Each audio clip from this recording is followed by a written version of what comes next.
And we're back on Morning Barbados. And, you know, you would expect that your dermatologist would be talking about skin conditions, and he's talking food this morning. Yeah. Good morning, Good morning. Dr. Andrew Ford. Hi, good morning, guys.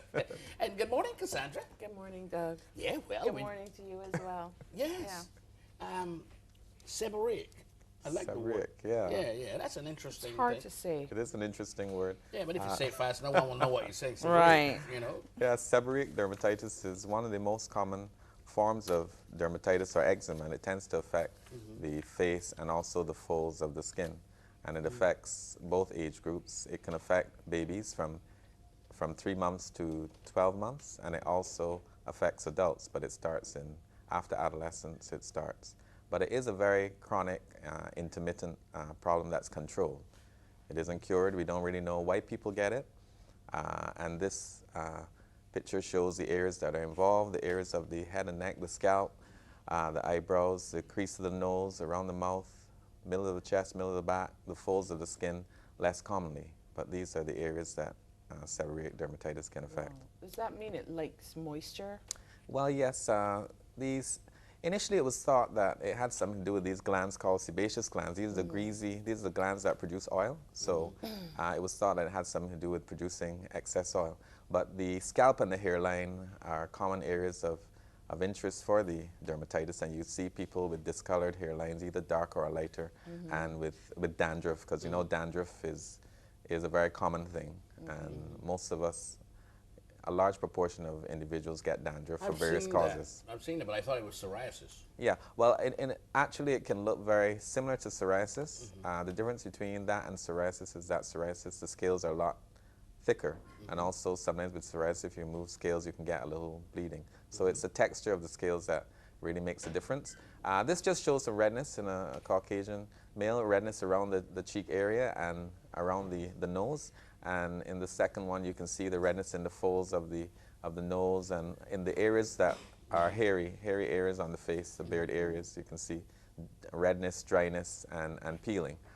In the darker skin, is less easy to discern, but you can still see the discoloration and dryness. And the crease of the nose is a common place that it starts. That's one of the very subtle places. You always have this little dryness. You tend to try to rub it off or pick it off, and it goes and it comes at intervals. And it looks pale in like a darker skin. Well, usually in darker skins it looks pale, but it can look red, it can look darker, yeah. But dryness and peeling and some itching is the characteristic. It has an association with something you call a commensal, or an organism that lives on the skin. That's a type of yeast called Malassezia. So that yeast, which is a common yeast, is on the skin in everyone. So people wonder, is it a problem with the skin barrier, or is it that your immune system doesn't cope well with the yeast, or what is it? Again, another manifestation of it can have oval, lighter patches with circles, which can make people use the word fungus, or having a fungus on the face. But you can see the cheeks can be involved in a scattered way. The ears, later you will see the ears get involved, behind the ears, around the ears. But in the middle of the chest, middle of the back, that's a shot of the area behind the ears there, dryness and redness there.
susceptible to it. In the infant form, it causes what's known as cradle cap. Most of us have heard of cradle cap. Yeah. We've seen young babies with very thick, scaly scalps, and also discolorations of the folds and of the face. The babies look awful, and people give a lot of advice, but the babies feel fine. And you know, it's something that affects them just past the 9th month into the 12th month, and then it goes away completely. But if you get it as an adult, it can be a chronic condition.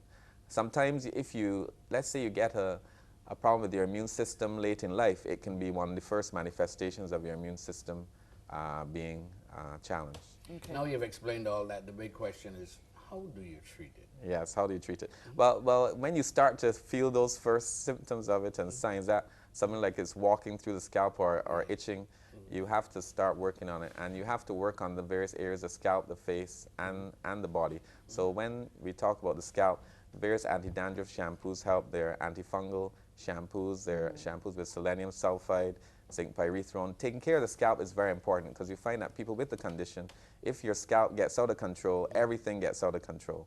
And in some instances, you can use steroid lotions and creams as well. For the face, sometimes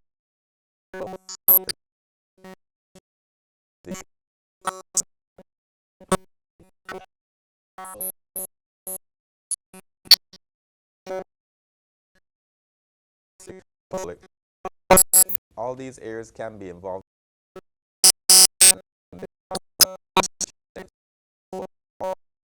But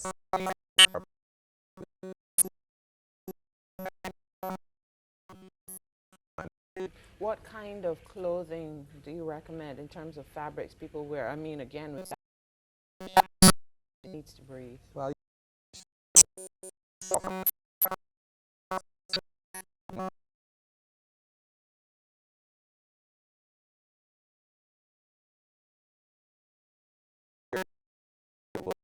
yeah, tight is.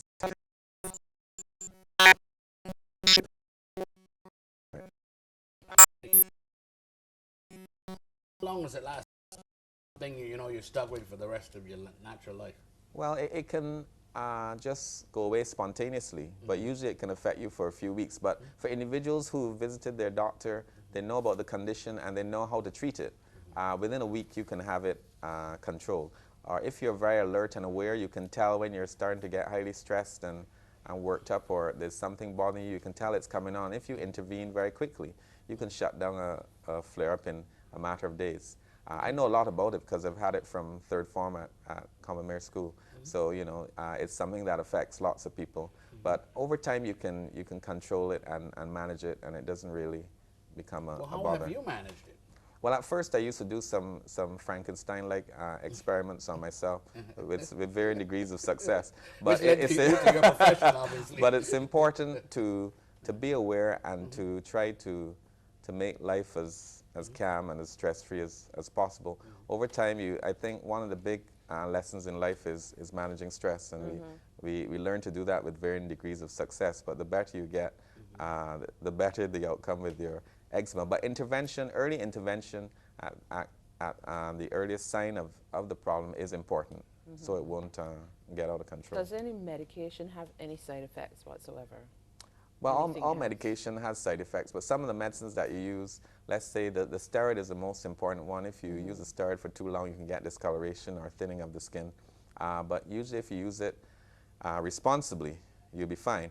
One of the side effects of people who have it, let's say you go to the doctor realizes that's what you have, but you happen to get the wrong steroid medicine, one that's too strong, and it's used on the face, then that can cause various problems. Let's say you can get a type of eczema called a perioral dermatitis, which can look like eczema, but it's really a like a smaller acne problem that can last for a long time.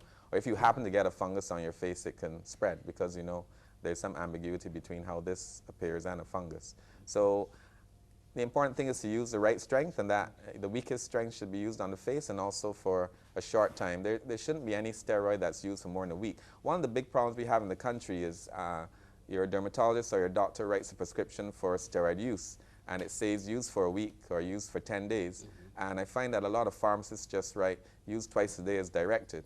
And there are many people in the country who just use a steroid cream for an inordinate amount of time until the prescription is, or the tube is finished, and that does cause a lot of problems. So I do urge all individuals who get a prescription from their doctor that if you get a cream and it says just use directly as use twice a day as directed, that you urge your pharmacist to write exactly what the doctor's written on the prescription. It's supposed to come with counseling, any medication. Yes, definitely. Anyway. You tell a patient about what to do when they're in the office, but if you get into 2 or 3 applications, after a while they do get a bit confused. Oh, no, I meant the pharmacist. Yeah, also they're thinking about what you said, and so you can't put the responsibility on the patient to remember everything.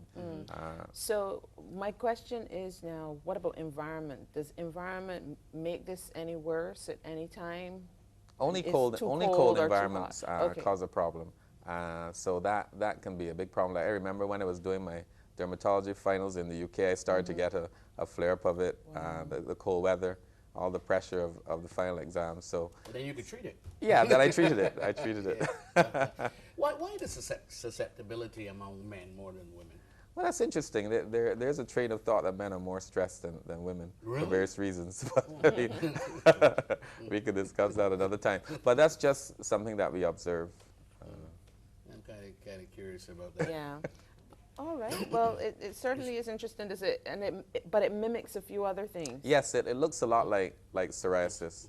So there is some ambiguity with this one and psoriasis, but usually psoriasis, if you have it of the scalp, it doesn't affect the face. So the seborrhoeic dermatitis affects hair and the eyebrows and the ears more. But usually the psoriasis will concentrate on the face, and you get the oval plaques on the body that we talked about. And I saw that you the diagram kind of stopped at the area here. Does it also get to the creases behind the knees? It is possible. It is possible, but very uncommon. Okay. But you have to, you have to identify the pattern, and pattern recognition is very important in dermatology. So if you have the scalp and all those other things, and especially in the age group under 1 year, then all those areas will be affected. In the baby, all the fat folds are affected, and certainly in the adult, if you are overweight, you can have your folds, your abdominal folds and creases affected as well. Great talk. But the baby gets over it. Yes, babies get over And it they're completely. fine, and even they're though they great. look uncomfortable. Yeah. Okay, that's But you good. do get a lot of advice from well-wishers and relatives. So just say to them, the baby has seen the pediatrician and the skin specialist, and the baby is fine. Thank you, Yes. Dr. Ford. Dr. Andrew Ford, our dermatologist, talking about seborrhoeic dermatitis. I got it right? That's right. Okay, I hope it's been helpful information for you. We'll take a short break, and then we'll get a history lesson.